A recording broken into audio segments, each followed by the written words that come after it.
ಚಾರ್ಟ್ನಲ್ಲಿ ಹೊಸ breakout ನೋಡಿದಾಗಲ್ಲ excitement ಹೆಚ್ಚಾಗುತ್ತೆ ಅಲ್ವಾ? ಆದರೆ ಈ ಬ್ರೇಕ್ಔಟ್ ಅಂದರೆ ಏನು? ಬರೀ ಒಂದು ಟೆಕ್ನಿಕಲ್ ಮೂವಾ ಅಥವಾ ಇದ್ರ ಹಿಂದೆ ಇರುವಂಥ ಬಿಸ್ನೆಸ್ ಫಂಡಮೆಂಟಲ್ಸ್ ಕೂಡ ಸ್ಟ್ರಾಂಗ್ ಇರುತ್ತಾ ಅನ್ನೋ ತಿಳ್ಕೋಬೇಕು. ಸೊ ಇವತ್ತಿನ ವಿಡಿಯೋದಲ್ಲಿ ನಾವು after consolidation all time breakout ಕೊಟ್ಟಿರುವಂಥ ಹೊಸ ಸ್ಟಾಕ್ಗಳ ಬಗ್ಗೆ ಮಾತಾಡೋಣ.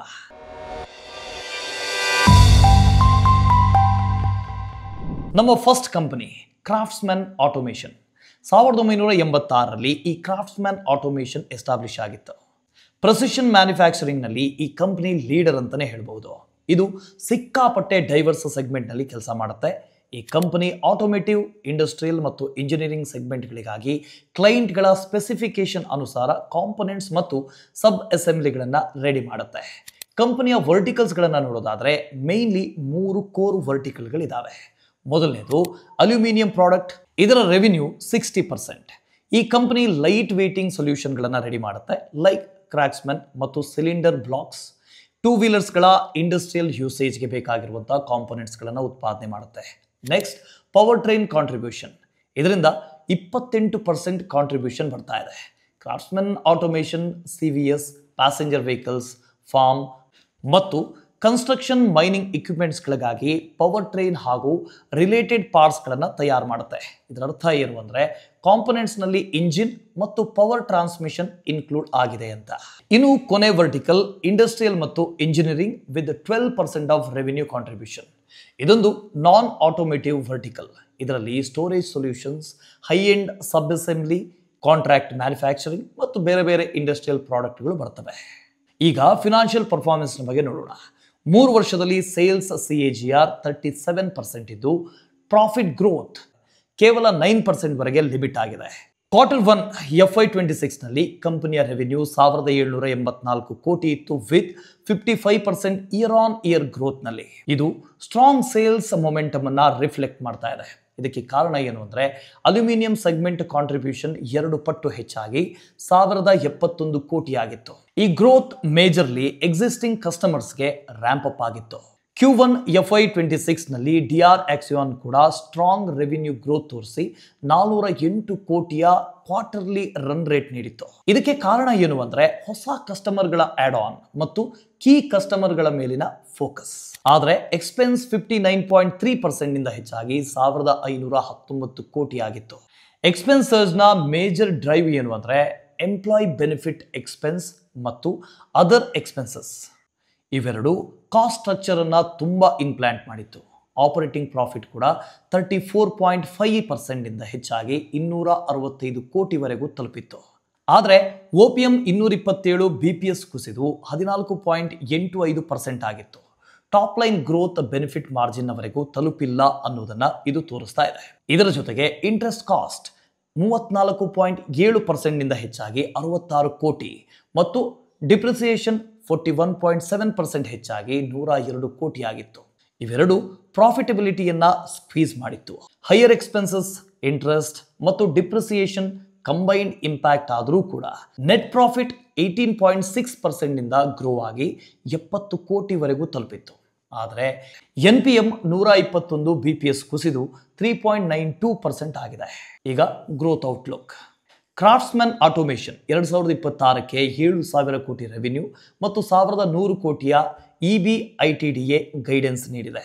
ಜೊತೆಗೆ ಗ್ಲೋಬಲ್ ಹೆಡ್ವಿಂಡ್ಸ್ ಬದಲಾಗಿ ಗೈಡೆನ್ಸ್ ಮೇಂಟೈನ್ ಮಾಡ್ತಾ ಇದೆ. ಇದರ ಅರ್ಥ ಏನು ಅಂದರೆ EBITDA margin is expected to remain at ರಫ್ಲಿ 15 to 15.5% compared to the current 14.9%. ಇನ್ನು ಎಕ್ಸ್ಪೆಕ್ಟೆಡ್ ಕ್ಯಾಪೆಕ್ಸ್ ಅಂದಾಜು 800 ಕೋಟಿ ಇದ್ದು ಇದು 20-25% ಗ್ರೋತ್ಗೆ ಸಪೋರ್ಟ್ ಮಾಡಬಹುದು. ಪ್ಲಸ್ ಗುರ್ಗಾಂವ್ನಲ್ಲಿರುವಂಥ land sales process AGM approval ಬಳಿಕ ಶುರುವಾಗಿದೆ. ಹರಿಯಾಣ ಸರ್ಕಾರ 10% ಅಕ್ವೈರ್ ಮಾಡಿದ್ದು, ಜೊತೆಗೆ ಕಂಪನಿಯ ಗುರಿ 350 ಕೋಟಿಯ ಬುಕ್ ವ್ಯಾಲ್ಯೂಗಿಂತಲೂ ಹೆಚ್ಚಾಗಿ ರಿಯಲೈಸ್ ಆಗಿದೆ. Power train segment 28% revenue contribute ಮಾಡ್ತಾ ಇದ್ದು ಇದರಲ್ಲಿ Q1ರಲ್ಲಿ 15.2% ಮಾರ್ಜಿನ್ ಕಾಣ್ತಾ ಇದೆ. ಕಳೆದ 4 ಕ್ವಾರ್ಟರ್ನಲ್ಲಿ ಹೈಯೆಸ್ಟ್ ಆಗಿತ್ತು. ಇದಕ್ಕೆ ಕಾರಣ ಏನು ಅಂದರೆ cost optimisation, new plant ramp up cost.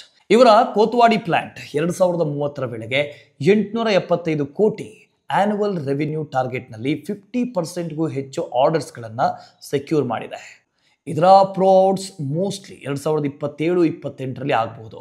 ಇನ್ನು 2027ರಲ್ಲಿ ಪ್ರೊಡಕ್ಷನ್ ಶುರುವಾಗಿ 2029ರಲ್ಲಿ ಪೀಕ್ಗೆ ತಲುಪಬಹುದು.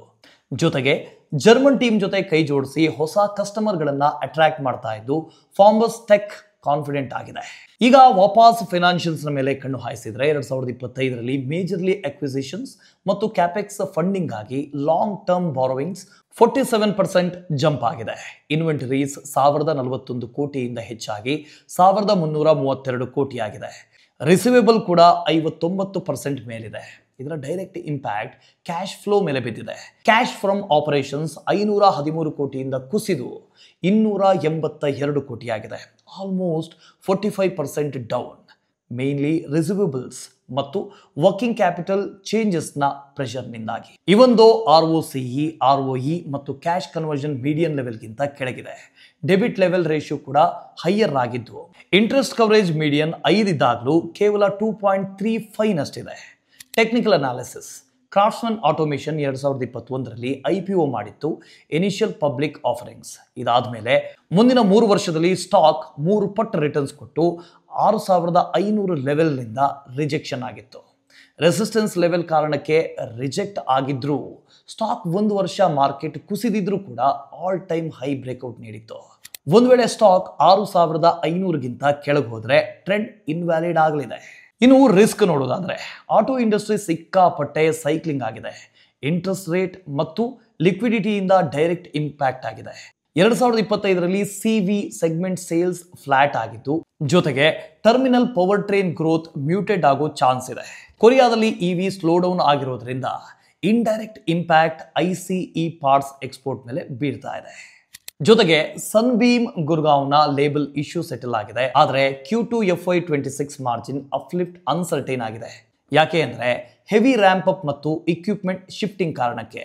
ಇದರ ಜೊತೆಗೆ ಆದಾಯದ 60% ಭಾಗ ಅಲ್ಯೂಮಿನಿಯಂ ಪ್ರಾಡಕ್ಟ್ ನಿಂದ ಬರ್ತಾ ಇದೆ. ಇದರಲ್ಲಿ ಪ್ರೈಸ್ ಫ್ಲಕ್ಚುಯೇಷನ್ ಸಿಕ್ಕಾಪಟ್ಟೆ ಇಂಪ್ಯಾಕ್ಟ್ ಆಗೋ ಚಾನ್ಸ್ ಇದೆ. ಇದಿಷ್ಟು ಮೊದಲ ಕಂಪನಿಯ ಕತೆ. ಈಗ ಮುಂದಿನ ಕಂಪನಿ ಹ್ಯುಂಡಾಯ್. ಈ ಕಂಪನಿ ಶುರುವಾಗಿದ್ದು ಮೇ 1996ರಲ್ಲಿ. ಹ್ಯುಂಡಾಯ್ ಮೋಟರ್ ಗ್ರೂಪ್ನ ಪಾರ್ಟ್ ಇದು world's 3rd largest auto manufacturing passenger vehicle sales company.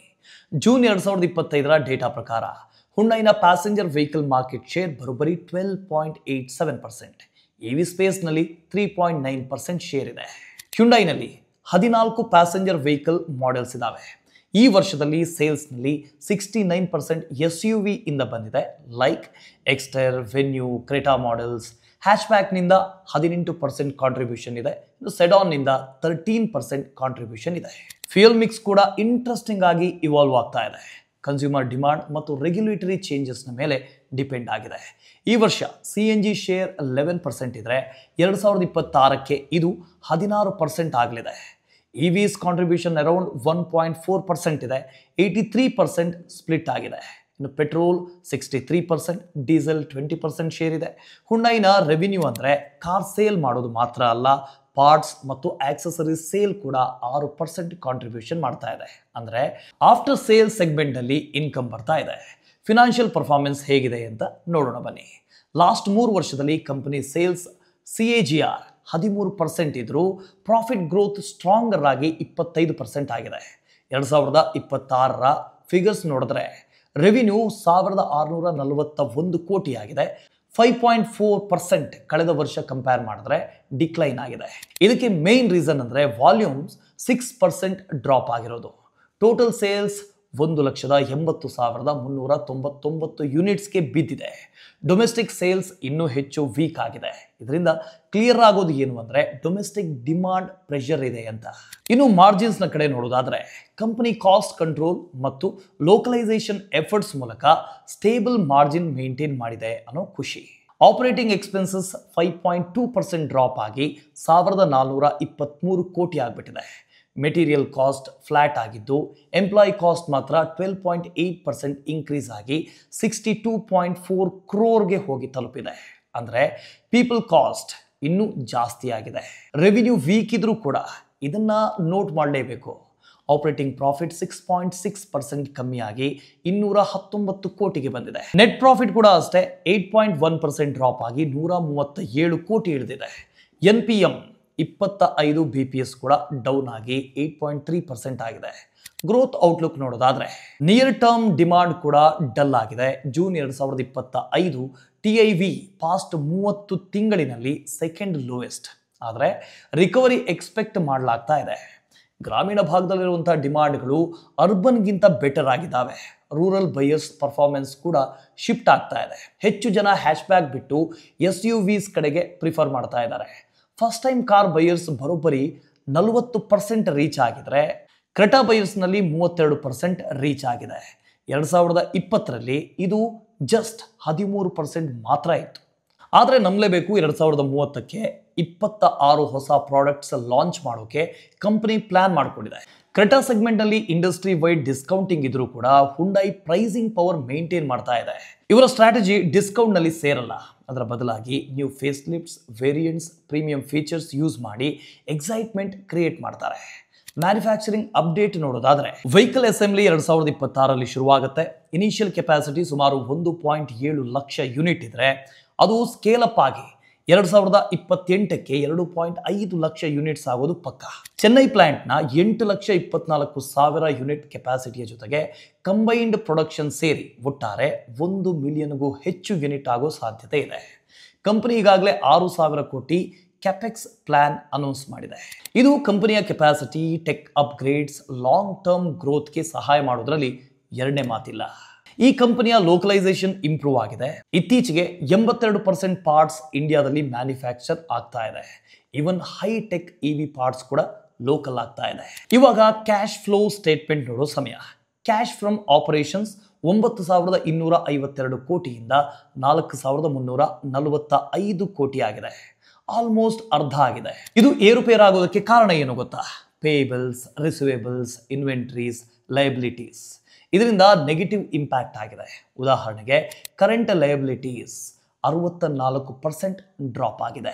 ಇಷ್ಟಾದರೂ ಇನ್ವೆಸ್ಟಿಂಗ್ ಹಾಗೂ ಫೈನಾನ್ಸ್ ಸೈಡ್ನಲ್ಲಿ ಕಂಟ್ರೋಲ್ ಇರೋದ್ರಿಂದ ಕ್ಯಾಶ್ ಫ್ಲೋ 3,872 ಕೋಟಿ ಇದೆ. ಸೊ ಪಾಸಿಟಿವ್ ಆಗಿದೆ.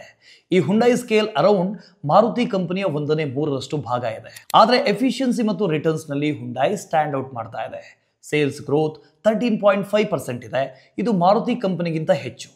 ಮಾರ್ಜಿನ್ಸ್ ಕೂಡ 8.15% ಇದೆ. ಕ್ಯಾಶ್ ಕನ್ವರ್ಷನ್ 0.49 ಇದೆ. ಇದು ಮಾರುತಿಗಿಂತ ಕಡಿಮೆ. ಸೊ ಓವರ್ ಆಲ್ ಹುಂಡೈನ ಸ್ಟ್ರೆಂತ್ ಏನು ಅಂದರೆ ಕ್ಯಾಪಿಟಲ್ ಎಫಿಷಿಯನ್ಸಿ ಮತ್ತು ಪ್ರಾಫಿಟಬಿಲಿಟಿ ಅಂತ ಹೇಳ್ಬೋದು. ಇನ್ನು ವೀಕ್ನೆಸ್ ಅಂದರೆ ಗ್ರೋತ್, ಸಸ್ಟೈನಬಿಲಿಟಿ ಮತ್ತು ಕ್ಯಾಶ್ ಜನರೇಷನ್. ಇನ್ನು ಟೆಕ್ನಿಕಲ್ಸ್ ವಿಚಾರ. ಹುಂಡೈ IPO ಅಕ್ಟೋಬರ್ 2024ರಲ್ಲಿ ಲಾಂಚ್ ಆದಮೇಲೆ 2,000 ರೂಪಾಯಿ ಲೆವೆಲ್ಗೆ ಸಪೋರ್ಟ್ ಕ್ರಿಯೇಟ್ ಆಗಿತ್ತು. ಜೂನ್ನಲ್ಲಿ ಬ್ರೇಕ್ಔಟ್ ಆಯಿತು.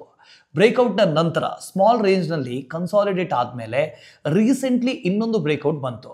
All time high breakout trend continue ಆಗೋ ಪಾಸಿಬಿಲಿಟಿ ಬರುತ್ತೆ. ಆದರೆ ಸ್ಟಾಕ್ 2,200 ರೂಪಾಯಿಗಿಂತ ಕೆಳಗೆ ಬಂದರೆ ಟ್ರೆಂಡ್ ಇನ್ವ್ಯಾಲಿಡ್ ಆಗುತ್ತೆ. ಇನ್ನು ರಿಸ್ಕ್ ವಿಚಾರಕ್ಕೆ ಬಂದರೆ ಡೊಮೆಸ್ಟಿಕ್ ಡಿಮಾಂಡ್ ವೀಕ್ನೆಸ್. ಜೂನ್ನಲ್ಲಿ 30 ತಿಂಗಳಿನಲ್ಲಿ lowest sales month. New plant startup cost, regularity risk, cafe norms etcetera follow ಮಾಡೋದ್ರಲ್ಲಿ ಫೇಲ್ಯೂರ್ ಆದರೆ ಸೇಲ್ಸ್ ಲೂಸ್ ಆಗಬಹುದು, ಪೆನಾಲ್ಟೀಸ್ ಬರಬಹುದು. ಸೊ ಇವೆರಡು ಸ್ಟಾಕ್ಸ್ನಲ್ಲಿ ಟೆಕ್ನಿಕಲ್ ಬ್ರೇಕ್ಔಟ್ ಆದಮೇಲೆ ಒಂದು ಪ್ರಶ್ನೆ ಬರುತ್ತೆ. Chart breakout just technical move ಅಲ್ಲ, ಫಂಡ್ ಸ್ಟ್ರಾಂಗ್ ಇದ್ರೆ ಮಾತ್ರ ಸಸ್ಟೈನಬಲ್ ಅಂತ. ಈ ಎರಡು ಸ್ಟಾಕ್ಗಳ ಪೈಕಿ ನೀವು ಯಾವ ಸ್ಟಾಕ್ಗೆ ಲಾಂಗ್ ಟರ್ಮ್ ಪೊಟೆನ್ಷಿಯಲ್ ಇದೆ ಅಂತ ಅನ್ಸುತ್ತೆ ಕಮೆಂಟ್ನಲ್ಲಿ ತಿಳಿಸಿ. ಲೈಕ್ ಮಾಡಿ, ಶೇರ್ ಮಾಡಿ, ನಮ್ಮ ಚಾನಲ್ನ ಸಬ್ಸ್ಕ್ರೈಬ್ ಮಾಡಿ. Invest smart, keep growing.